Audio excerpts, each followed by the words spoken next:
everyone, it's Mary Brownlee, licensed professional counselor.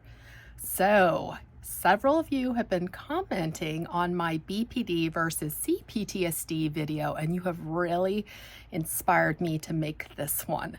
So the topic has come up more than once, and by the way, it's not just you guys in the comments. I hear this repeatedly from my own clients as well, that therapists prior to coming to me have not been a pleasant experience. In fact, many of you have actually had some pretty serious negative experiences, which not only impacted your mental health for the worse, but it caused maybe increased shame, increased, like self-doubt. There was a lot of invalidation perhaps that the other therapist was doing.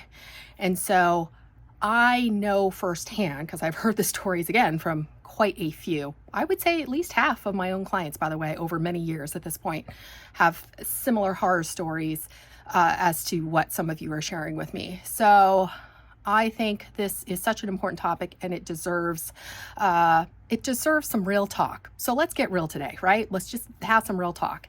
One thing that many of you probably don't know, but my clients do, is that I am a very authentic human being, both outside of the therapy room and as a therapist. So what you see is what you get. I love being genuine and authentic and warm and nurturing with my clients because it's what I needed to heal. So I'm a trauma survivor, first and foremost, right? I wasn't a therapist always. So 10 plus years ago, before I became a therapist, I was a trauma survivor, and I engaged in my own therapy, and I had my own negative experiences with some therapists as well. Not to the degree that some of you have had, thank goodness, but like my first therapist, for example, she just kind of smiled and nodded the whole time. So I would be sharing my story and oh, that must have been hard, which is kind of this very blank facade. Yeah, that wasn't very helpful. And then the second therapist I chose after seeing her experiences out in the public field, that she was an expert in narcissistic families. So I was like, ooh, this therapist is going to know what I'm talking about and not invalidate me and really be helpful. And sure enough, she was helpful.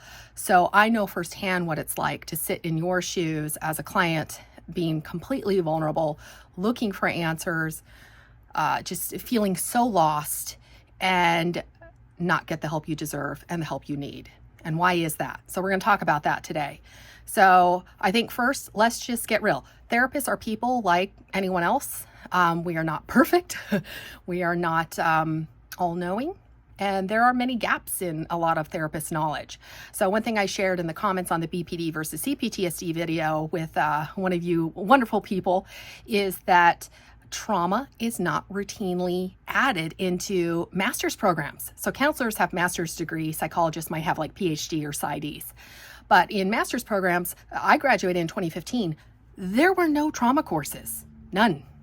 So outside of my own personal experiences as a trauma survivor, when I was taking my own master's program, I knew loads more about trauma than everyone else in the room because I was a trauma survivor, and I'd done a lot of my own work and a lot of my own research and learning from other professionals, who have books out there or YouTube channels and whatnot. So I knew a lot more about trauma than most of the people in the room with me. So part of the reason why you're experiencing these really unfortunate experiences is because trauma is not something that's routinely taught to therapists. Mind-blowing, right? Like, how in the heck could our field fail so many people out there? To me, it's reprehensible. As a therapist and a trauma survivor, I find it reprehensible because as trauma survivors with complex PTSD and like borderline personality disorder and other trauma-related disorders, this is child abuse and neglect going on for years and decades of our life that have changed the entire landscape of our nervous systems and our identity and our self-worth. This is not just a simple depression. This is not just a simple anxiety, which is pretty straightforward. This is layered in there in the complexity of who we are as a person. Our entire identity has been changed, right? We don't even know who the heck we are. We don't have purpose and meaning. The amount of self-hatred we have towards ourselves, right? Oh my gosh, this is a completely different animal than just general mental health topics. And therapists who do not have specialized training or personal experience in this area can do great harm. I have heard the horror stories myself from many of my clients. I've had clients share that, they had numerous therapists before me, and then they finally get to me and they're like, oh my, like, thank God you were like my last resort. I was going to give up. And finally, they have a therapist who knows what the heck they're experiencing and has experienced it firsthand and is definitely not going to gaslight or invalidate them, and finally has some, like a lighthouse, can kind of shine the way forward to help them out of the hellhole that's been their lives. And so I deeply, deeply, deeply apologize to all of you if you have had terrible experiences with mental health helpers. I'm so sorry if any of you have been gaslit and invalidated and harmed by the helpers who were supposed to help you. What I want to share is this is unfortunately very common. So A, it wasn't you. It wasn't you. And B, it's important to fire your therapist if you don't feel heard and safe with them. I give you permission to fire any helper that makes you feel unsafe, period, carte blanche. So I'm going to share with you some really cool science that we learned about what makes therapy so effective. So a meta-analysis has already been done that has looked into what makes therapy most effective, like what causes change, basically. What is the thing that makes therapy most effective for people? And a meta-analysis, for those of you who aren't familiar with research, a meta-analysis is pretty much the gold standard, the best you can get in terms of research.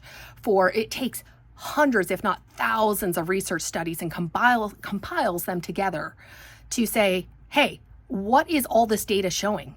And that is very powerful research. So when you get tons of data all together and run the numbers, you have a much better idea of what is going on with all the research studies. And what they found is that the number one biggest predictor of whether or not a patient or a client gets better is the therapeutic patient relationship, the rapport. Did the patient or client feel like they could trust their therapist? Did they feel deeply heard and understood by their therapist? Did they feel that their therapist cared about them?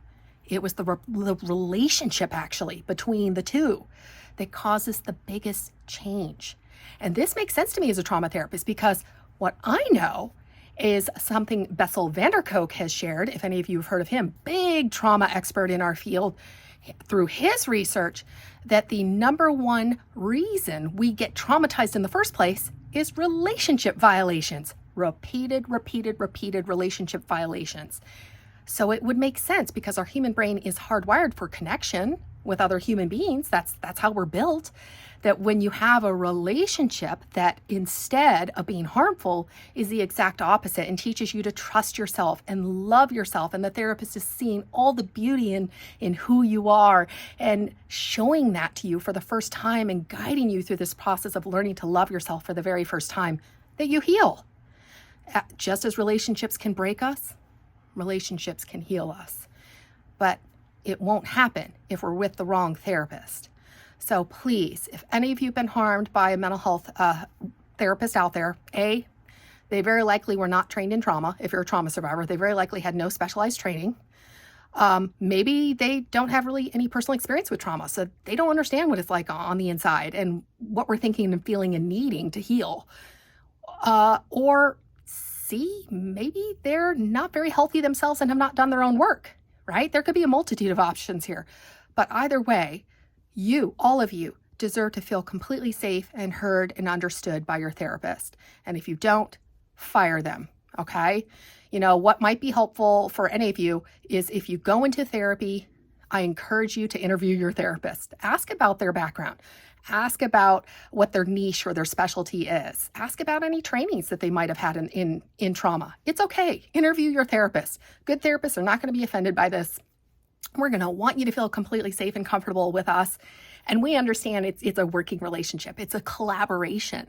So I have never put myself on a pedestal and kind of that removed and very serious therapist facade. I don't do that with clients. I'm very authentic and congruent, because I know that builds safety, and rapidly, because people need to know that you're real and that you get it and that you're trustworthy. And what better way to do that than being your most authentic self in the room with your patient? So that's the approach I use, is authenticity and warmth and congruence. And I give lots and lots of really cool psychoeducational information so that patients are empowered to understand themselves. And I treat them like I would want to be treated, for goodness sake, with dignity and respect and kindness and humor. And no shame. Oh my goodness. I take the shame out of therapy because that can go in the garbage. Shame has never healed anybody. So all of my clients really feel deeply safe and heard and understood with me, and very quickly. Because, hey, pat myself on the back. I'm a pretty good therapist. So I apologize for any of you who've not had that experience with a helper out there. Do feel free to interview your therapist. It's okay to fire a therapist. It's okay to try a few out. You want it to feel safe and right from the very start, okay? And if you don't, it's okay to keep going and try another one. I know your experiences are unfortunately more common than I would like to hear about.